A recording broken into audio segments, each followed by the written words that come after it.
영상이 유익하거나 도움이 되셨다면 좋아요, 구독 부탁드립니다. 6월 2일에 발걸음 해주신 분들 환영합니다. 오늘의 달력입니다. 시간의 물줄기가 뒤바뀐 날, 6월 2일. 역사는 언제나 특정한 날에 그 진실을 드러냅니다. 6월 2일. 이 날은 단순한 역사의 한 장면이 아니라 수많은 운명이 얽히고 권력이 무너지며 희망이 싹트는 순간들이 빚어낸 역사적 순간이었습니다. 로마는 약탈당하고 조선의 충신들은 목숨을 바쳤으며 언어는 되살아나고 한 나라의 체제는 근본적으로 변화했습니다. 왕관이 머리에 씌워졌고 군중은 광장에서 새로운 지도자를 열광적으로 환영했습니다. 그날의 기록은 단순한 연대기를 넘어서 지금 우리가 살아가는 세상의 토대가 되었음을 잊지 말아야 합니다. 1. 455년 반달족, 로마 약탈 시작. 서로마 제국의 마지막 숨결, 게르만족의 그림자. 서기 455년 6월 2일, 게르만계 부족인 반달족이 대서해안과 지중해를 건너 북아프리카에서 이탈리아 반도로 진군하여 로마에 들어섰습니다. 당시 반달족을 이끈 왕 가이세릭은 로마의 정치적 혼란을 날카롭게 포착하고 결정적인 기회를 틈탔습니다. 당시 로마 제국은 황제 페트로니우스 막시무스의 폭정과 살해 이후 사실상 통치 체제가 무너진 상태였고 시민과 군대는 방어 의지를 완전히 상실했습니다. 반달족은 거의 저항 없이 도시에 진입한 뒤 약 2주간 철저하고 체계적인 약탈을 자행했습니다. 귀족의 저택, 성당, 공공건축물, 심지어 교황의 궁까지 모든 귀중한 금은보화와 예술품을 약탈했습니다. 당시 교황 레오 1세는 가이세릭과의 협상을 통해 일부 파괴를 막아냈지만 로마 시민 대부분은 노예로 끌려가거나 가혹한 학대를 당했고 로마의 종교적 문화적 권위는 치명적인 타격을 입었습니다. 이 사건은 고대 로마의 영광이 완전히 막을 내렸음을 전 세계에 알리는 결정적인 전환점이 되었고 이후 반달리즘이라는 용어는 무분별하고 파괴적인 행위를 뜻하는 말로 자리 잡게 됩니다. 2. 1456년 사육신, 단종 복위 운동 발각. 충절의 이름으로 영모의 낙인을 감당한 조선의 충신들. 1456년 6월 2일, 세조가 단종을 강제로 폐위시키고 왕위에 올랐던 지 1년이 흐른 시점이었습니다. 하지만 조정 안팎에는 여전히 정통성을 상실한 세조에 대한 불만과 어린 단종을 향한 깊은 충성의 열망이 팽배해 있었습니다. 이날 성산문, 박팽년, 유성원 이계, 하의지, 유흥부 등 6명의 관료들이 주도한 단종 복위 계획이 안타깝게도 발각되고 말았습니다. 이들은 모두 세종시대 집현전 학사 출신으로 뛰어난 학문성과 깊은 충성심을 지닌 인재들이었습니다. 세조는 이들을 영모 혐의로 단죄하고 극심한 고문 끝에 결국 모두를 처형했습니다. 그러나 이 6명의 충신들은 끝까지 단종에 대한 충절을 지키며 죽음조차 초연한 태도로 받아들였습니다. 그들의 충성심은 후대 조선 유교 사회에서 절개의 상징으로 기억되었고 사육신이라는 이름으로 영원히 역사에 새겨졌습니다. 비록 목이 잘릴지언정 충의는 꺾이지 않는다. 그들의 숭고한 신념은 오늘날까지도 조선의 정신적 유산으로 면면히 이어지고 있습니다. 3. 1593년 수륙대회 논란 발생. 불교와 유교, 전란의 틈에서 충돌하다. 임진왜란의 불길이 국토를 휩쓸던 1593년 6월 2일, 조선 조정은 불교계의 간절한 요청을 받아들여 수륙대회 개최를 결정했습니다. 수륙대회는 원래 육지와 바다에 떠도는 고통받은 영혼들을 위로하고 전쟁 희생자들의 극락왕생을 기원하는 대규모 불교 의식이었습니다. 특히 왜군의 침략으로 민심이 무너지고 피난과 죽음이 일상이 된 조선 사회에서 이 의식은 민심을 달래고 전란의 아픔을 치유하려는 왕실의 깊은 고민의 결과였습니다. 하지만 이 결정은 성리학을 기반으로 하는 조선 조정 내에서 즉각적인 거센 반발을 불러일으켰습니다. 당시 선조는 백성의 안녕과 나라의 평화를 위해 불교 의식을 허락했지만 대다수 유학자들은 이를 불경하고 이단적인 행위로 단죄했습니다. 조선은 유학의 나라이며 불교는 사회를 혼란에 빠뜨리는 근본 악이라는 비판의 목소리가 조정 안팎에서 거세게 울려 퍼졌습니다. 특히 이와 성혼 이후 더욱 강화된 유학의 기조 속에서 불교는 점점 용인될 수 없는 존재로 전락해가고 있었습니다. 수륙대회를 허락한 선조의 결정은 전통신앙에 기반한 민심의 위로와 이념적 통치 사이에서 고민하던 조선 왕권의 복합적인 현실을 생생하게 드러내는 상징적인 사건이었습니다. 이날의 논란은 단순한 종교 의식의 문제를 넘어 조선 후기 유교 국가로서의 정체성과 통치 전략을 시험하는 중대한 순간이었습니다. 왕권은 현실적 대응을, 유학은 원칙적 입장을 철저히 고수했습니다. 그리고 그 미묘한 틈새에서 조선은 전란 속 신념과 생존 사이의 섬세한 균형을 모색해야 했습니다. 4. 1924년 미국 인디언 시민권법 통과. 국민이 되었다. 그러나 동등하지 않았다. 1924년 6월 2일 미국 의회는 인디언 시민권법을 제정했습니다. 이 법은 미국에 거주하는 모든 아메리카 원주민에게 공식적으로 미국 시민권을 부여하는 내용을 담고 있었습니다. 수세기 동안 정복과 차별, 강제 이주로 고통받아온 원주민들에게 법적으로 국민의 지위를 부여한 이 법은 역사적인 전환점으로 평가됩니다. 하지만 현실은 그리 순탄치 않았습니다. 당시 미국의 48개 주 중 30여 개 주는 여전히 주법을 앞세워 원주민의 투표권, 토지 소유, 교육 고용 기회를 제한하고 있었습니다. 법률은 통과되었지만 실제 생활에서는 진정한 평등을 실현하지 못했던 것입니다. 이 법의 제정 배경에는 복합적인 정치적 의도가 숨겨져 있었습니다. 특히 제1차 세계대전에 참전한 원주민 병사들에 대한 보답의 의미도 있었고, 당시 미국 사회에서 진행되던 동화 정책, 즉 원주민을 백인 문화에 통합하려는 움직임의 일환이기도 했습니다. 이러한 정책은 역설적으로 원주민 사회 내에서 문화적 정체성의 훼손을 우려하는 갈등을 야기했습니다. 결국 인디언 시민권법은 법적 시민의 지위를 부여했지만 그들이 진정한 정치적 참여와 문화적 존엄을 회복하기까지는 또 다른 긴 투쟁의 길이 놓여 있었음을 보여주는 사건이었습니다. 그날 법은 이름만 줬을 뿐 진정한 권리는 여전히 요원해 보였습니다. 5. 1946년 이탈리아 공화국으로의 전환. 왕국의 종말, 공화의 시작. 1946년 6월 2일 제2차 세계대전 이후 폐허에 휩싸인 이탈리아는 국가의 미래를 결정짓는 중요한 순간을 맞이했습니다. 국민들은 전국적인 국민투표를 통해 왕정을 폐지하고 공화국을 수립할 것인지에 대한 선택을 했고, 결과는 공화국 찬성 54.3%, 왕정 유지 45.7%로 나타났습니다. 이 결정으로 85년간 지속된 사부의 왕조는 막을 내리고 비토리오 에마누엘레 3세와 후계자 움베르토 2세는 권좌에서 물러났습니다. 특히 움베르토 2세는 투표 직후 망명길에 오르며 5주간의 국왕이라는 특이한 별명을 얻게 되었습니다. 이 국민투표는 단순한 정치 체제의 변화를 넘어 무솔리니 파시즘과 왕실의 공모에 대한 국민적 심판으로 해석됩니다. 전쟁의 책임을 물어 왕정을 폐지한 이탈리아 국민들은 이 날을 새로운 민주주의 국가 건설의 출발점으로 삼았고, 이후 6월 2일은 공화국의 날로 제정되어 오늘날까지 국가의 가장 중요한 기념일로 자리 잡았습니다. 전통은 퇴장했고 국민의 의지는 역사의 새로운 장을 열었습니다. 6. 1948년 한글학회 우리말 도로 찾기 발행. 말과 글을 되찾는 첫걸음. 1948년 6월 2일 한글학회는 일제강점기 동안 억압되고 왜곡된 우리말을 되살리기 위해 국민계몽서 우리말 도로찾기를 세상에 선보였습니다.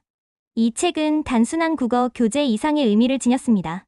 일제에 의해 훼손된 한국어의 어휘, 발음, 표현을 온전히 복원하고 국민들이 바른말과 글을 다시 익힐 수 있도록 돕는 국어 주권 회복의 선언문이자 실천서였던 것입니다.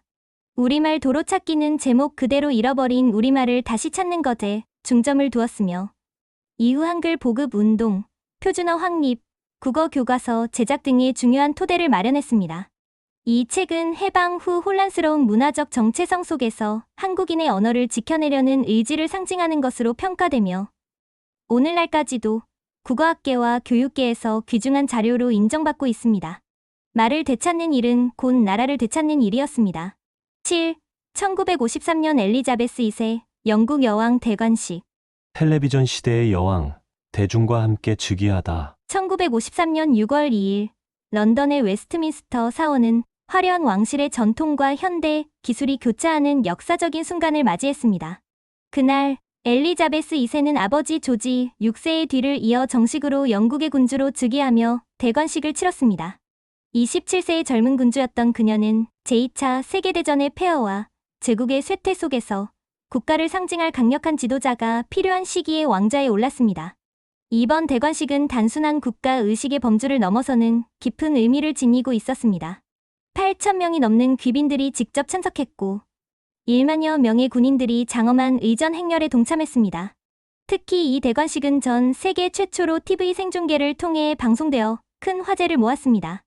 영국 내에서만 2천만 명 이상이 시청했고, 라디오 방송과 함께 수많은 가정이 이 역사적 순간을 생생하게 목격하며 왕실과의 거리를 좁혔습니다. 다시 말해, 이 행사는 과거의 전통적인 군주제와는 완전히 다른 대중과 소통하는 새로운 군주제의 시작을 알리는 순간이었습니다. 엘리자베스 2세는 텔레비전 시대의 여왕이라는 상징적인 타이틀을 얻게 되었습니다. 이후 그녀의 재위는 70년을 훌쩍 넘기며 영국 사회의 연속성과 안정을 대표하는 상징적인 존재로 우뚝 섰습니다. 8. 1979년 교황 요한 바오로 2세, 공산국가 첫 공식 방문. 신의 사제가 돌아오다. 믿음과 자유를 향한 첫걸음. 1979년 6월 2일, 로마 가톨릭교회의 수장 교황 요한 바오로 2세가 고국 폴란드 바르샤바에 첫 발을 내딛었습니다. 이는 평범한 귀국 방문과는 전혀 달랐습니다. 그의 이 여정은 역사상 최초로 공산주의 국가를 공식 방문한 교황으로서 냉전의 쇠로된 장벽 너머 동유럽 사회의 영적 해방의 메시지를 전하는 상징적인 순간이었습니다. 당시 폴란드는 소련의 철저한 통제 아래에 놓인 강경한 공산 체제였고, 종교 활동은 끊임없는 감시와 제한의 대상이었습니다. 그러나 요한 바오로 2세는 9일간의 방문 동안 바르샤바를 비롯한 주요 도시에서 총 32회의 공식 연설과 미사를 통해 수십만 명, 때로는 100만 명에 달하는 군중의 마음을 울리며 신앙과 자유에 대한 열망을 일깨웠습니다. 바르샤바 승리 광장에서 그가 외친 한마디는 역사에 영원히 새겨질 메시지였습니다. 여기 이 땅 위에 성령께서 내리시길. 이는 단순한 종교적 기도를 넘어 체제의 한계를 뛰어넘는 정신적 해방에 대한 강력한 선언이자 오랫동안 억압받아 온 시민들의 숨겨진 열망에 불을 지핀 뜨거운 외침이었습니다. 이 역사적 방문은 이후 폴란드 자유노조 운동의 정신적 토대가 되었고, 1980년대 동유럽 민주화의 결정적인 계기가 되어 결국 베를린 장벽 붕괴로 이어지는 전환점을 마련했습니다. 요한 바오로 2세는 단순한 성직자 이상이었습니다. 그는 한 국가의 집단적 기억, 한 민족의 양심, 그리고 한 시대의 근본적인 변화를 상징하는 특별한 영적 지도자였습니다. 1992년 덴마크 마스트리우트 조약 비준 부결. 작은 나라의 아니오. 유럽 통합에 던진 물음표. 1992년 6월 2일, 덴마크는 유럽 통합의 획기적인 전환점으로 간주된 마스트리우트 조약에 대한 국민투표를 실시했습니다. 이 조약은 단일 통화 유로화 도입, 공동 외교안보 정책, EU 시민권 신설 등 EU의 근간을 마련하는 핵심 문서로 당시 유럽 각국은 이를 통해 하나의 통합된 공동체를 구현하고자 했습니다. 하지만 덴마크 국민은 50.7% 대 49.3%라는 초접전 끝에 조약 비준을 거부했습니다. 이러한 결과는 유럽 전역에 상당한 충격을 주었습니다. 작은 나라로 여겨졌던 덴마크가 유럽 통합의 흐름을 저지하고 국가 주권과 경제적 자율성을 둘러싼 민감한 쟁점을 부각시켰던 것입니다.